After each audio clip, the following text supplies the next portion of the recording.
The same way we see a doctor to check on our physical health, we need to check on our financial health from time to time. This is a great way to gauge whether we're moving in the right direction. But as you review different areas of your money, you might question how well you're really doing. And unfortunately, that's a hard question to answer because it's not black or white and there isn't a single number to help determine this. But that doesn't mean that there aren't clues that you can look for. So today we're going to look at 5 metrics that can help you measure how well you're progressing. But before jumping in, this video is sponsored by Cambio and we will talk more about them in a moment. So as you measure your financial health, one thing to consider is your credit. Whether you're buying a house or signing up for a utility service, many companies will check your credit score. This 3-digit number, typically ranging from 300 to 850, often determines your approval for financing and your interest rate. And different factors make up your score, such as your payment history, amounts owed, and the length of your credit history. But although credit plays a vital role, some people never think about their score or their credit report until they're ready to fill out an application. However, the time to think about this is much sooner, and it's really something that you should be thinking about on a yearly basis. According to one report, 1 in 3 Americans have never checked their credit, and a study conducted by the Federal Trade Commission found that 1 in 5 people have an error on at least one of their credit reports. So it's so important to get into a routine of checking your credit at least once a year. And one thing to keep in mind is that checking your own credit does not hurt your score. And as you go through your file, if you see anything that's questionable or if you find errors, make sure you dispute these. Now, when it comes to fixing issues on your credit report, this is something you can do yourself. However, this takes a lot of patience. Sometimes you can't do it alone, and this is how Cambio can help. Cambio is a mobile app that makes it easier to rebuild your credit history. It's no secret how bad credit affects many areas of life. It becomes harder to buy a house, rent an apartment, and you might deal with higher insurance premiums and interest rates. The good news is that Cambio provides tools that can put you in control of your credit. After downloading the app, you can get a free credit analysis in minutes, which lets you know what actions to take to improve your rating. Payment history is the most important factor of your credit score, making up 35%, and Cambio's 0% interest credit builder loan can help you build credit while you save. The credit repair engine can also remove erroneous items hurting your score like collections and charge-offs. This can result in as much as a 100-point increase, and the average increase is 36 points in 30 days. It's like having a credit repair specialist in your pocket, and with a higher score comes increased opportunities. You'll pay less interest, plus it'll be easier to get loans and certain types of jobs. You can't beat the ease and speed of rebuilding credit with Cambio. They provide simple, transparent pricing, and as a bonus, you can take advantage of other resources like money management training. So if you're ready to take charge of your credit, download the Cambio app for a free credit analysis, and I will include a link in the description. Another way to measure your financial health is to calculate your savings rate. This is the percentage of your income that you don't spend. Saving is important to any financial plan because the more you save, the easier it is to hit short-term and long-term goals. But as vital as this is, some people don't make saving money a priority. So they either don't save at all or they don't save as much as they possibly could. And to be fair, nowadays, just about everything is more expensive. People are paying more for housing, for gas, for food, for insurance. So understandably, you might not be able to do a lot. But that doesn't mean that saving money should take a back seat altogether.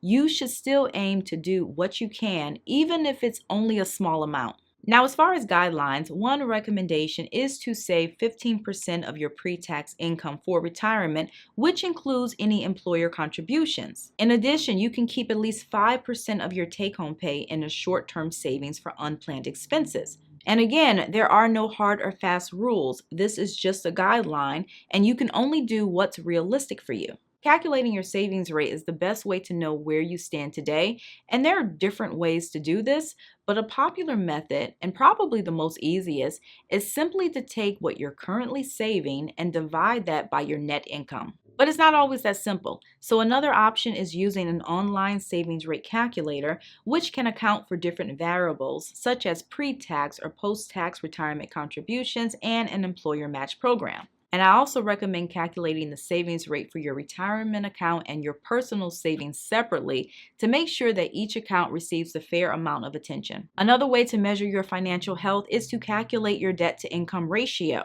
And if you're not familiar with this term, it's the percentage of your gross income that you currently spend on monthly debt payments. This includes your mortgage, car payments, student loans, and minimum credit card payments. Being in a good place financially does not mean that you have to avoid debt altogether, but you do have to be smart with it.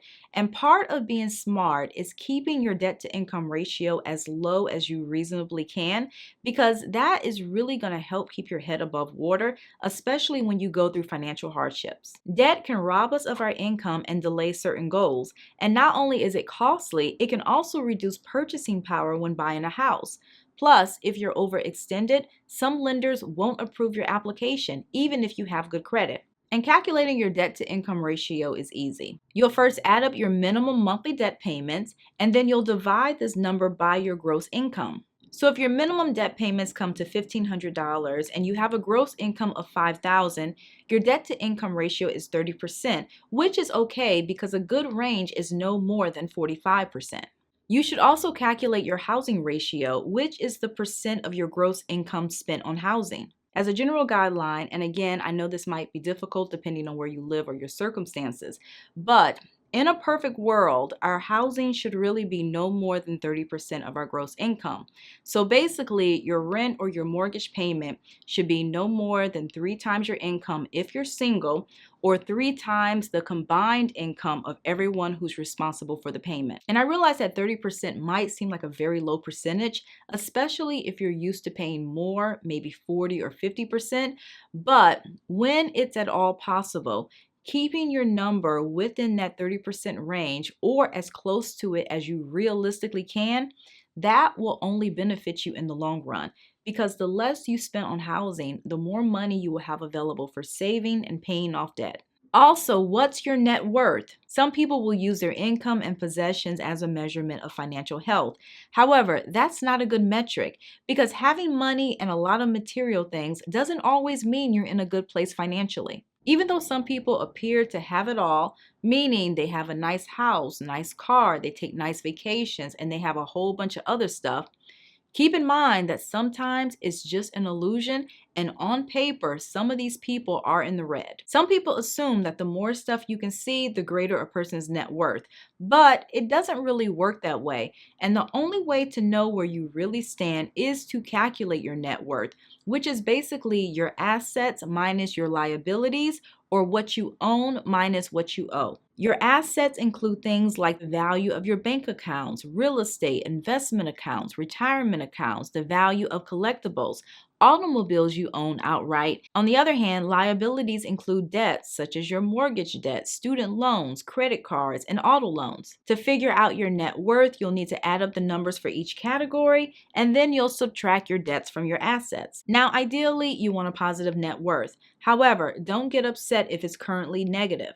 Instead, take action and come up with a plan to trim your expenses and increase your assets. So that's all that I have for you guys today. Don't forget to like, comment, and share, and also subscribe if you like personal finance and you want to see more videos like this. I typically post every weekend, so thank you again for watching, and I'll see you in a few days.